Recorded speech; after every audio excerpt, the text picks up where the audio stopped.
Sa edad ko na 40 at marami na ring presidente ang dumaan sa Pilipinas. Marami na ring napakulong na presidente. Ilang presidente na ba? Never akong umiyak. Hindi ako nagdamdam. Pero hindi ko alam. Yung kay Duterte, grabing iyak ko, maga ang mata ko.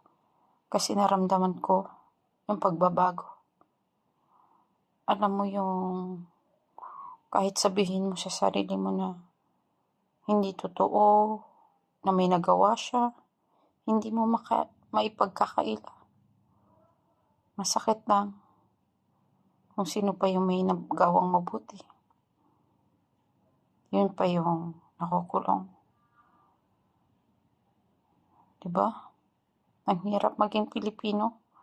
Kasi kung maging Pilipino ka, pag may ginawa kang mabuti, ikukulong ka.